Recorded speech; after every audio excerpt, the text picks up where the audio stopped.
ladies and gentlemen. All right.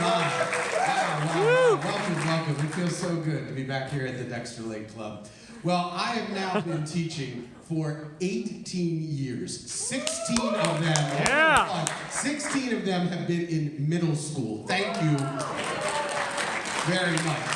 And the thing is, with being a middle school teacher, the problem is you begin to think a lot like the students, especially the boys. Let me give you some examples of what I'm talking about. Our son has been taking musical instrument lessons for the last couple of years. And a few weeks ago, he came into our room and he said, "Hey, Mom and Dad, would it be okay if I play with my instrument right now?" And I looked at him and I said, "Didn't you play with your instrument last night before you went to bed?" And I'm telling you, the mentality, it really comes and takes over you. And he looked at me and he said, "Yeah." And I said, "Well, it's okay with me right now if you do that, but your mother is worried that if you play with your instrument too much, you'll go blind." As a teacher, you have to take a lot of these trainings. And a couple of years ago, I had to take a training on how to better relate to the middle school student. And the guy that was running the session, he starts it off and he said, "I want you to think back to when you were 13 or 14 years old. And I want you to think of a toy that you used to play with when you were that age." I don't think I can talk about that right now.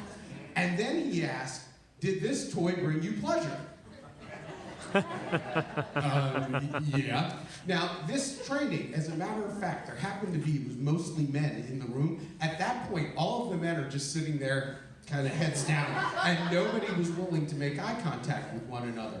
Then he asked one final question. He said, "How often did you play with this toy?"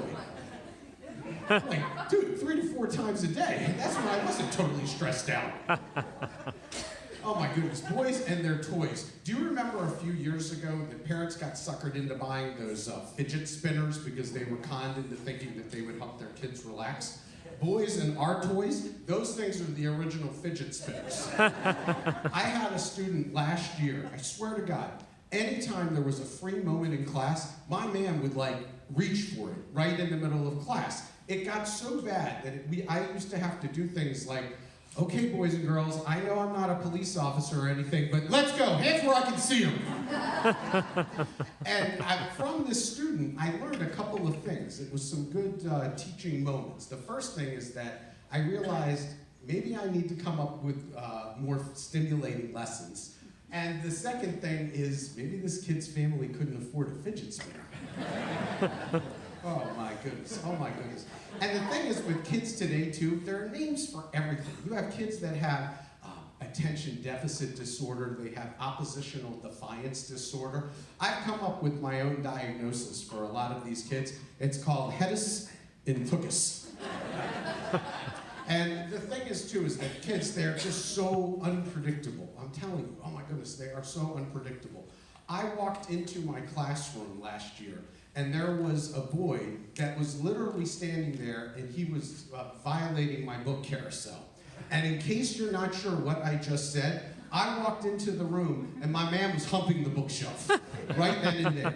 I said, "Whoa, you gotta stop this." But then I realized, I might have made a couple of mistakes. The first thing is that, do I really want to interrupt this young man's love of literature?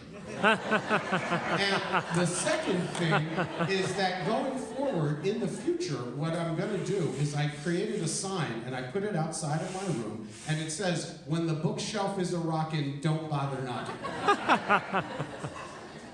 I'll tell you what. The worst thing about being a teacher is that occasionally you have to call up a parent and let them know that their precious little angel has really screwed up. Let me give you an example of one of these conversations. The names have been changed to protect the innocent. "Yeah, hi, Mrs. Smith. This is Mark Waldman. I'm Sally's English teacher at school." No, Sally didn't get into yet another fight here in school, but I can see where she gets her very pleasant disposition from. No, the reason why I'm calling you is because Sally referred to another student as a quote-unquote horse's rear. What's the big deal? Okay, you use that word all the time in your house. Well, that makes perfect sense. Sally's pronunciation of the word was excellent. Spot on, if you would. But that's really not an appropriate thing for students to be calling one another. You'll see what you can do about it. Okay, well, thank you, Ms. Smith. Good talk, good talk. Hey, you tell that little horse's rear of yours that I'm looking forward to seeing her in class tomorrow. Hey, ladies and gentlemen, thank you so much. Woo! Art! You really appreciate you coming out here tonight. Everybody, this is just a wonderful event. We look forward to seeing you all. My name is Mark Walker. Check out markwalker.com.